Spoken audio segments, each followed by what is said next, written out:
बिस्मिल्लाहिर्रहमानिर्रहीम। Previous lecture में हमने को फैक्टर ऑफ एलिमेंट्स और माइनर पे बात की, हमने उसकी डेफिनेशंस को देखा और मैंने 2-3 सवालात भी किए, हमने डिटर्मिनेंट को एक्सपेंड करना भी सीखा। अभी जो मैं क्वेश्चन करने जा रहा हूँ ये एक्सरसाइज 3.3 का क्वेश्चन नंबर 4 है और ये भी को फैक्टर ऑफ एलिमेंट्स की एक बड़ी स्ट्रॉन्ग एग्जांपल है। और इसको समझने के बाद आपको को फैक्टर ऑफ एलिमेंट्स की जो डेफिनेशन है, जो उसका थीम है, वो अच्छी तरह से समझ में आ जाएगा। बेसिकली को फैक्टर ऑफ एलिमेंट्स किसी भी मैट्रिक्स में, किसी भी डिटर्मिनेंट में उसकी जगह को जस्टिफाई करता है। हम उसमें जो प्लस माइनस का इस्तेमाल करते हैं वो यहाँ पे जो है वो बड़ी स्ट्रॉन्गली एक्सप्लेन करता है, डिटेल में उसको बताता है कि कौन सा एलिमेंट पॉजिटिव का आना है, कौन सा एलिमेंट नेगेटिव का आना है। लेट्स सी इंशाल्लाह इसको देखते हैं। इसे स्टार्ट करते हैं। ये मेरे पास क्वेश्चन नंबर 4 है, ये उसकी स्टेटमेंट्स हैं। इसमें 2 पार्ट्स हैं, ए पार्ट है और एक बी पार्ट है कि इन दोनों को सॉल्व करना है। और इसमें वो कहता है, देखें A12 मालूम करें, A22 मालूम करें, A232 मालूम करें, इसी तरह B21, B22, B23। तो परेशान नहीं होना, ये बड़े सिंपल सवाल हैं। जिस तरह हमने कहा by the definition of cofactor of an elements,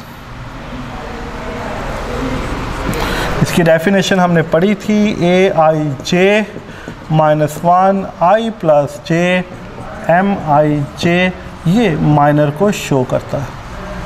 anyways, ये हमने इसकी डेफिनेशन पढ़ी थी, मैंने यहाँ पे लिखी ताकि आपको याद आ जाए। अब हम इसको स्टार्ट करते हैं। तो लेट्स स्टार्ट। पहले वो कहता है A12 मालूम करें। तो 1 2 का मतलब है मेरा बेटा फर्स्ट रो सेकंड कॉलम, ये शो करता है फर्स्ट रो और सेकंड कॉलम को। ये जो इसकी पोजीशनिंग है ये बड़ी इंपॉर्टेंट होती है किसी भी मैट्रिक्स के अंदर। With the help of this formula -1 this is I + j, यहाँ पर I 1 है और जो j है वो 2 है। इसका मतलब है फर्स्ट रो सेकंड कॉलम, जो हमारे पास स्टेटमेंट गिवन है इसमें से हम first row according to this question, जो उसकी स्टेटमेंट है उसके मुताबिक द फर्स्ट रो और सेकंड कॉलम को छोड़ देंगे। जो को फैक्टर की डेफिनेशन है, जो हमने उसमें माइनर की डेफिनेशन पढ़ी थी, उसमें वो कहता है डिलीटिंग रो एंड कॉलम। तो देखें यहाँ पर हमने फर्स्ट रो और सेकंड कॉलम को according to this one first row and second column को डिलीट कर दिया। जो बाकी स्टेटमेंट हमारे सामने है वो ये है 0 0 -2 1। अब देखें ये 2/2 का डिटर्मिनेंट बन गया, ये हम बहुत अच्छी तरह से सीख चुके हैं। -1 की पावर 3, जब इसे एक्सपेंड करेंगे तो ये आएगा 0 × 1 माइनस, और ये आएगा -2 × 0। तो ये आएगा -1 की पावर -1, 0 को मल्टीप्लाई करेंगे 0, ये भी 0, 0 में से किसी भी नंबर को करें 0, multiple of any number 0 that should be equal to 0। तो ये हमारे पास A12 की जो है वैल्यू निकल आई। इसी तरह हम इसके बाकी सारे पार्ट्स जो हैं वो करेंगे इंशाल्लाह। लेट्स सी जी नेक्स्ट। अब हमारे पास अगला है A22 -1 की पावर 2 + 2, दिस इज़ अब हमारे पास सेकेंड रो और सेकेंड कॉलम। अब हमारे पास सेकेंड रो और सेकेंड कॉलम, ये हमारे पास जो है जिसको मैंने सर्कल किया, हमने इसको छोड़ देना है क्योंकि ये सेकेंड रो और ये सेकेंड कॉलम की डिमांड कर रहा है। तो जो बाकी बचेगा वो हमारे पास बचता है 1 - 3 -2 1। मैं बार बार फोकस कर रहा हूँ, बार बार आपको ये बात बता रहा हूँ कि इसकी डेफिनेशन के मुताबिक जो वो हमसे डिमांड करता है मेरा बेटा, उसके मुताबिक हमने काम करना होता है।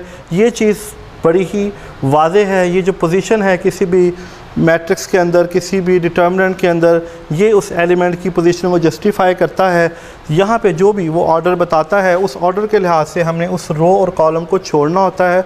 जब हम उस रो और कॉलम को छोड़ते हैं तो वो माइनर की डेफिनेशन बनती है और यही चीज़ को फैक्टर ऑफ एलिमेंट्स कहलाती है।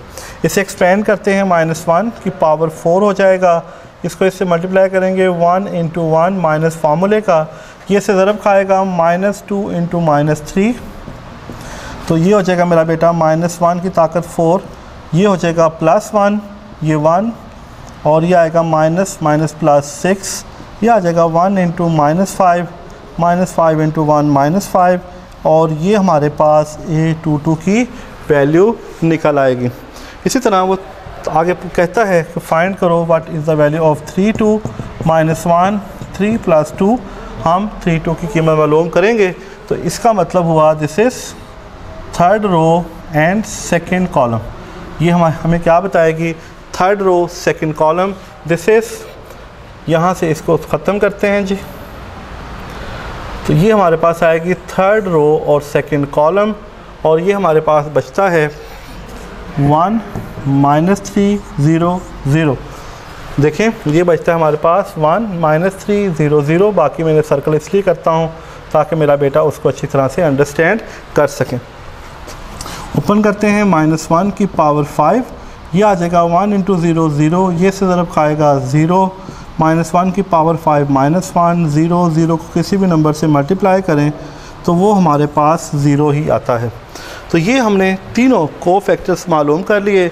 फिर वो कहता है ए का डिटर्मिनेंट मालूम करो, जिस तरह हमने प्रीवियस लेक्चर में डिटर्मिनेंट मालूम किए थे वैसे हम यहाँ पे मालूम कर सकते हैं।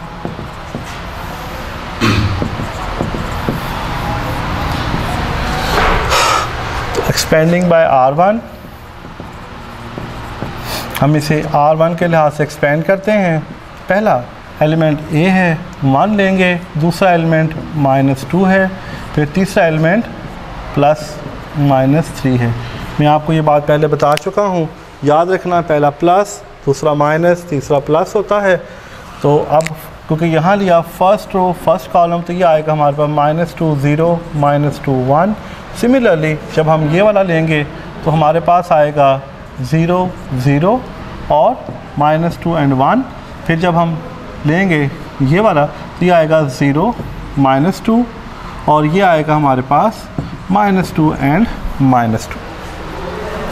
ओपन करते हैं, ये आएगा -2 -0 -2 0 0 -3, क्योंकि प्लस माइनस माइनस हो जाएगा, ये आ जाएगा 0 -4।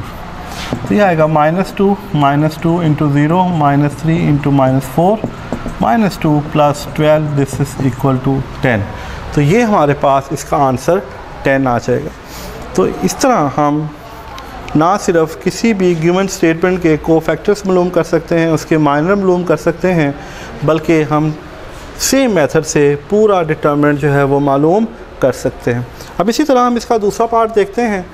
जिस तरह हमने ए को सॉल्व किया, सेम इसी तरह इसके पार्ट बी को स्टडी करते हैं। लेट्स सी जी।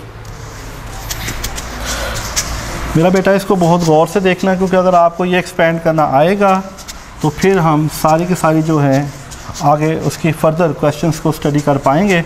अगर आपको ये एक्सपेंड करने में प्रॉब्लम हुई और आपको एक्सपेंड करना नहीं आया तो फिर मेरा बेटा आगे चल के हमें बहुत सारी प्रॉब्लम फेस करना पड़ेंगी। तो इसको समझना बहुत ज़रूरी है, इसको बार बार देखें, इसकी प्रैक्टिस करें, इंशाल्लाह ताला ये इतना मुश्किल नहीं रहेगा।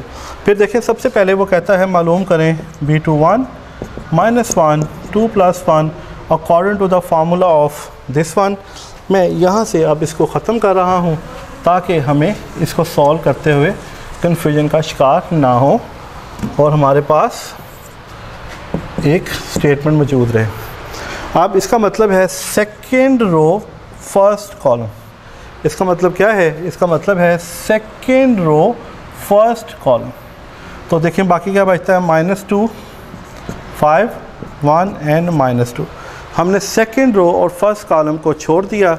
अब बाय द फार्मूला -1 इस पावर 3 ये हो जाएगा -, +4 -5 -1 इसको मल्टीप्लाई करेंगे तो हमारे पास इसका आंसर आ जाएगा 1।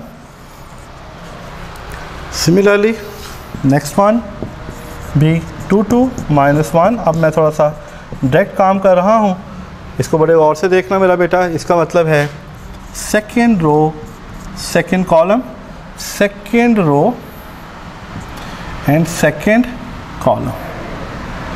तो ये सेकेंड रो है और ये मेरा बेटा सेकेंड कॉलम है। तो ये बचता है 5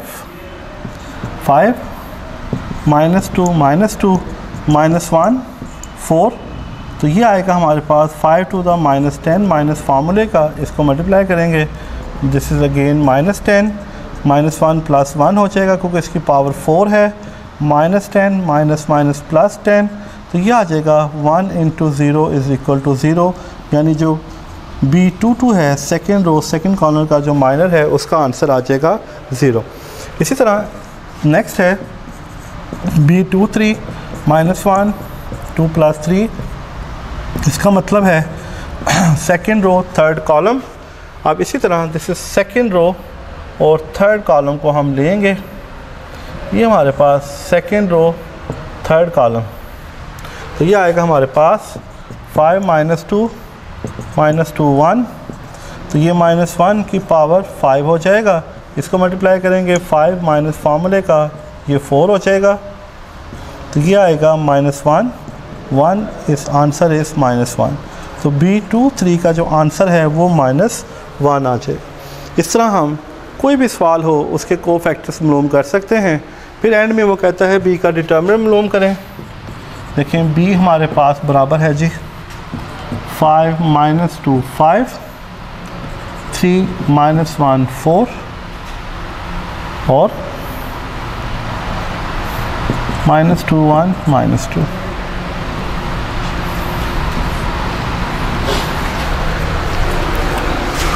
ये हमारे पास जो है उसकी स्टेटमेंट है और हम इसको सॉल्व करना चाह रहे हैं, तो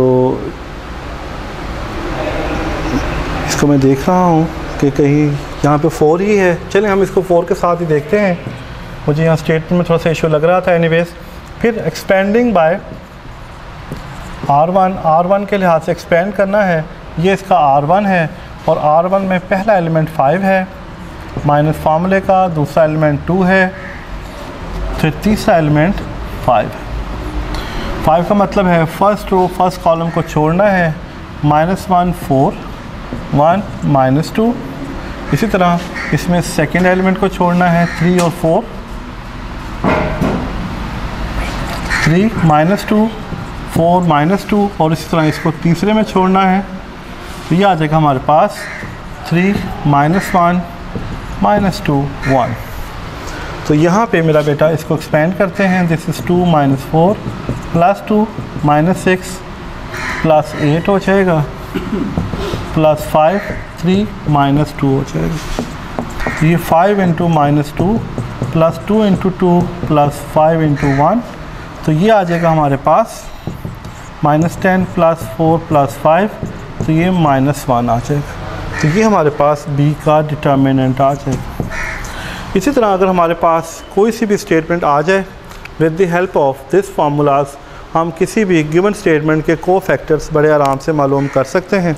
तो मेरा बेटा मुझे उम्मीद है कि इंशाल्लाह ताला आप इस पर प्रैक्टिस करोगे, और जब आप इस पर प्रैक्टिस करोगे तो ये जब ही आपसे सॉल्व होंगे, क्योंकि ये एक्सपेंड करना इतना थोड़ा सा डिफरेंट सी चीज़ है और इस पर थोड़ी सी मेहनत दरकार होगी। आई होप कि आप इस पर ज़रूर मेहनत करोगे, इंशाल्लाह आप इसे करें। अगर फिर भी कोई मसला हो तो इंशाल्लाह हम अगले लेक्चर में इसको देखते हैं। मैं आपकी मदद के लिए हाज़िर हूँ। अल्लाह हाफ़िज़।